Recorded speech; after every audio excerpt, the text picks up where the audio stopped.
नमस्कार। क्यामेराबाट रञ्जना देवकोटाको साथमा म हुँ ज्योतिषी ठाकुर देवकोटा। आदरणीय दर्शकहरू, यो दशैंको 9 दिनसम्म घरको एक कुनामा एउटा अखण्ड दियो बाल्नुस् सफलता प्राप्त गर्न सकिन्छ। भनिन्छ नवदुर्गामा हामीले एउटा अखण्ड दियो मात्र बाल्न सक्यौँ भने दुर्गा माताको हामीलाई पक्कै पनि आशीर्वाद रहन्छ र शक्ति प्राप्त रहन्छ। यो कलियुगको समय हो।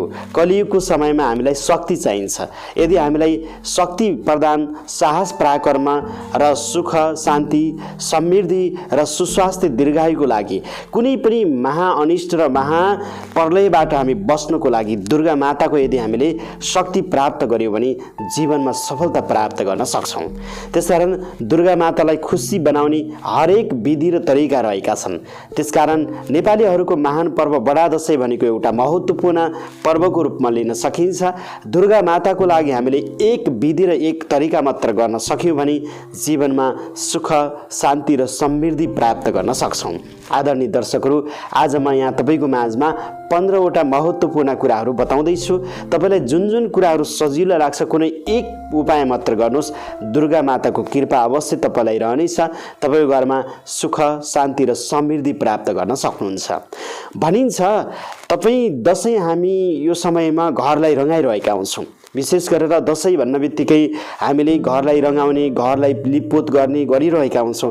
यो दशैंको समयमा तपाईँले 5 वटा यो हातको औँलाको छाप घरको कुनै पनि कोठा अथवा घरको मूल ढोकामा, यसलाई भनिन्छ पञ्चशुलभ, 5 वटा यो हातको औँलाको हामीले छाप यदि घरमा बनायौँ भने सकारात्मक किसिमको सफलता प्राप्त गर्न सकिन्छ। भनिन्छ हाम्रो यो 5 वटा हातको औँलामा विशेष गरेर ब्रह्मा विष्णु महेश्वर, यसमा विभिन्न किसिमका देवी देवताको वास छ। यसमा तपाईँको सरस्वतीको पनि वास छ, लक्ष्मीको पनि वास छ, ब्रह्माको पनि वास छ। विभिन्न देवी देवताको वास रहन्छ। घरको मूल मान्छेको यो 5 वटा हातको तपाईँको पञ्चशुलभ घरको कुनै पनि कोठा अथवा मूल गेटहरूमा तपाईँले छाप अवश्य बनाउनु होला। यो बनाउनु भयो भने तपाईँको घरमा बिग्रिएको वास्तु सुधार रहन्छ। त्यसैगरी लक्ष्मीको कृपा रहन्छ। तपाईँको घरमा सकारात्मक किसिमको ऊर्जा प्राप्त रहन्छ र तपाईँको घरमा कुनै पनि तन्त्र मन्त्र विघ्न बाधाले कसैले पनि असर गराउन सक्दैन। दुर्गा माताको सजिलै कृपा रहन्छ भनेर शास्त्रमा भनिएको छ। त्यसकारण दशैंको समयमा घर रङ्गाउँदै गर्दाखेरि तपाईँले आफ्नो घरको मूल मानिसको हातको पञ्चशुलभ तपाईँले अवश्य तपाईँको घरमा छाप लगाउनु होला। सफलता प्राप्त गर्न सक्नुहुन्छ। यो महत्त्वपूर्ण विषयवस्तु तपाईँको माझमा राख्यौँ। दशैंको समय हो। दशैंको समयमा पूजा पसलबाट तपाईँले एउटा शङ्ख ल्याउनु होला।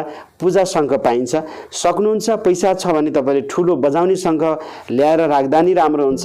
शङ्ख एउटा यस्तो पवित्र चिज हो। समुद्र मैथुनबाट जन्मिएको शङ्ख आफैमा एउटा शक्तिशाली रहन्छ। शङ्खलाई तपाईँले कानमा लगाउनुहोस्। शङ्खमा समुद्रको तपाईँको पानीको आवाज आइरहन्छ। शङ्ख यस्तो चिज हो जसका घरमा शङ्ख छ त्यसको घरमा विषालु सर्प कीटाणुहरू सजिलै प्रवेश गर्न सक्दैनन्। शङ्खको ध्वनिले लामखुट्टे पनि तपाईँको भाग्ने गर्दछन्। यो एउटा चाहिँ महत्त्वपूर्ण वैज्ञानिक अनुसन्धानबाट प्राप्त भएको कुरा हो। जसको घरमा शङ्ख छ त्यसको घरमा भगवान लक्ष्मीको वास रहन्छ, भगवान विष्णुको वास रहन्छ। त्यसको घरमा सुख र शान्ति समृद्धि रहन्छ। घरमा बिग्रिएको वास्तु बिग्रिएको छ भने वास्तु पनि शुभ रहन्छ भनेर शास्त्रमा भनिएको छ। यो महत्त्वपूर्ण वस्तु तपाईँले अवश्य यो दशैंको समय घटस्थापनाको दिन, दशैंको कुनै पनि दिनमा तपाईँले घरमा राख्न सक्नुहुन्छ। दशैंको घटस्थापनाको दिन बिर्सिनु भयो, 9 दिनभित्र कुनै पनि दिन तपाईँले घरमा राख्न सक्नुहुन्छ। सुख र शान्ति समृद्धि प्राप्त गर्न सक्नुहुन्छ। आदरणीय दर्शकहरू, त्यसै गरी तपाईँको घरमा यो दशैंको समयमा स्वस्तिक चिन्ह अवश्य बनाउनु होला। स्वस्तिक चिन्हलाई घरको मूल ढोकामा बनाउन सकिन्छ। स्वस्तिक चिन्हले लक्ष्मीको प्रतिनिधित्व गर्छ, गणेश भगवानको प्रतिनिधित्व गर्छ, बिग्रिएको वास्तु दोषलाई निवारण गर्ने प्रतिनिधित्व गर्छ। आफैमा स्वस्तिक चिन्ह महत्त्वपूर्ण चिन्हको रूपमा लिने गरिन्छ।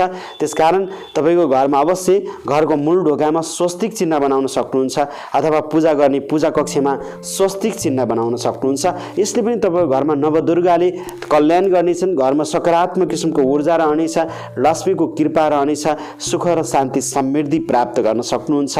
यो महत्त्वपूर्ण विषयवस्तु तपाईँको माझमा जोडिरहेका छौँ। विशेष गरेर दसैँको समय हो, दसैँपछि तिहार आउने हो, त्यसकारण दसैँको समय घटस्थापनाबाट यदि घटस्थापनाको दिन बिर्सिनु भयो भने पनि तपाईँले यो कलश घरको मूल ढोकामा दायाँ बायाँ सक्नुहुन्छ भने आज तपाईँले यो विशेष गरेर माटाबाट बनेका कलशहरू घरको मूल ढोकामा दायाँ बायाँ सजाउनु होला। यसरी कलश घरको मूल ढोकामा सजाउनु भयो र कलशमा तपाईँले तिल राखिदिनु होला, कुशको टुक्राहरू राखिदिनु होला, प्रत्येक दिन पुष्पहरू राखिदिने, जलहरू प्रत्येक दिन फेरिदिने, अथवा पञ्चपल्लवहरू पाउनुहुन्छ भने पञ्चपल्लवहरू राखिदिनु भयो भने तपाईँको घरमा सकारात्मक किसिमको ऊर्जा प्राप्त गर्न सकिन्छ। किनभने कलश भन्ने चिज यस्तो महत्त्वपूर्ण हो। विवाहको बेला कलशको साइत गरिन्छ, त्यसै गरी घर सर्ने बेला कलशको साइत गरिन्छ, कुनै पनि ठुला मान्यजनहरूलाई स्वागत गर्नु पर्यो कलशको साइत गरिन्छ। उसो त हामीले पञ्चकन्या कलश सहित तपाईँको चाहिँ कुनै पनि शुभ कार्यहरू गर्ने तपाईँ हामी सबैलाई थाहा भएकै कुरा हो। यो महत्त्वपूर्ण विषयवस्तु र विधि हामी तपाईँको माझमा जोडिरहेका छौँ। त्यसैगरी यो दसैँको समय हो। दुर्गा माताको यदि कल्याण तपाईँले चाहनुहुन्छ, दुर्गा मातालाई खुसी बनाउन चाहनुहुन्छ, त्यति मात्र नभएर दसैँको समयमा हामीलाई धन चाहिन्छ, पैसा चाहिन्छ, घरमा सधैँ सहर होस् भन्न चाहनुहुन्छ भने लक्ष्मीको फोटो वा मूर्ति अवश्य तपाईँले राख्नुहोला। यसलाई तपाईँले घरको ईशान्य कोण जहाँ पूर्व उत्तरको कोणमा पूजा गर्ने ठाउँमा तपाईँले राख्नुहोला। अवश्य तपाईँलाई लक्ष्मीको कृपा रहनेछ। यो दसैँमा सुख र शान्ति समृद्धि प्राप्त गर्न सक्नुहुन्छ। दुर्गा मातालाई मन पर्ने भनेको घन्टी हो। घन्टीलाई घरको मूल ढोकामा तपाईँले झुन्डाउन सक्नुहुन्छ, अथवा पूजा गर्ने ठाउँमा दुर्गा मातालाई एउटा घन्टी तपाईँले चढाइदिनु होला। धेरै राम्रो र सफलता प्राप्त गर्न सक्नुहुन्छ। र यो घन्टी आफैमा एउटा पवित्र चिज हो। घन्टीको आवाजले मात्र हाम्रो मनस्थितिलाई तपाईँको कन्ट्रोल गर्ने काम गर्छ, हाम्रो मन तरङ्ग र मुटुलाई पनि तपाईँको कन्ट्रोल गर्ने काम गर्छ। त्यसकारण मन्दिरमा गएर घन्टी टङ्ग बजाउनुहोस्, तपाईँको मन मुटु र मस्तिष्कलाई कसरी छुन्छ। त्यसकारण घन्टी आफैमा एउटा शुभ र राम्रो मानिन्छ। त्यसैगरी यो समय तपाईँको लागि घरमा बिग्रिएको वास्तु दोषलाई सुधार गर्न चाहनुहुन्छ भने एउटा बाँसुरी अवश्य राख्नुहोला। बाँसुरी आफैमा एउटा महत्त्वपूर्ण चिज हो। घरमा बिग्रिएको वास्तुलाई सुधार गर्ने चिज हो। भनिन्छ यो कलियुगको समय यो कृष्णको समय हो। कृष्णलाई हामीले खुसी बनाउन सक्यौँ भने यो कलियुगका मानिसहरू जीवनमा सफलता प्राप्त गर्न सक्छौँ। त्यसैले कृष्णजीले बाँसुरी त्यसै बजाएका होइनन्।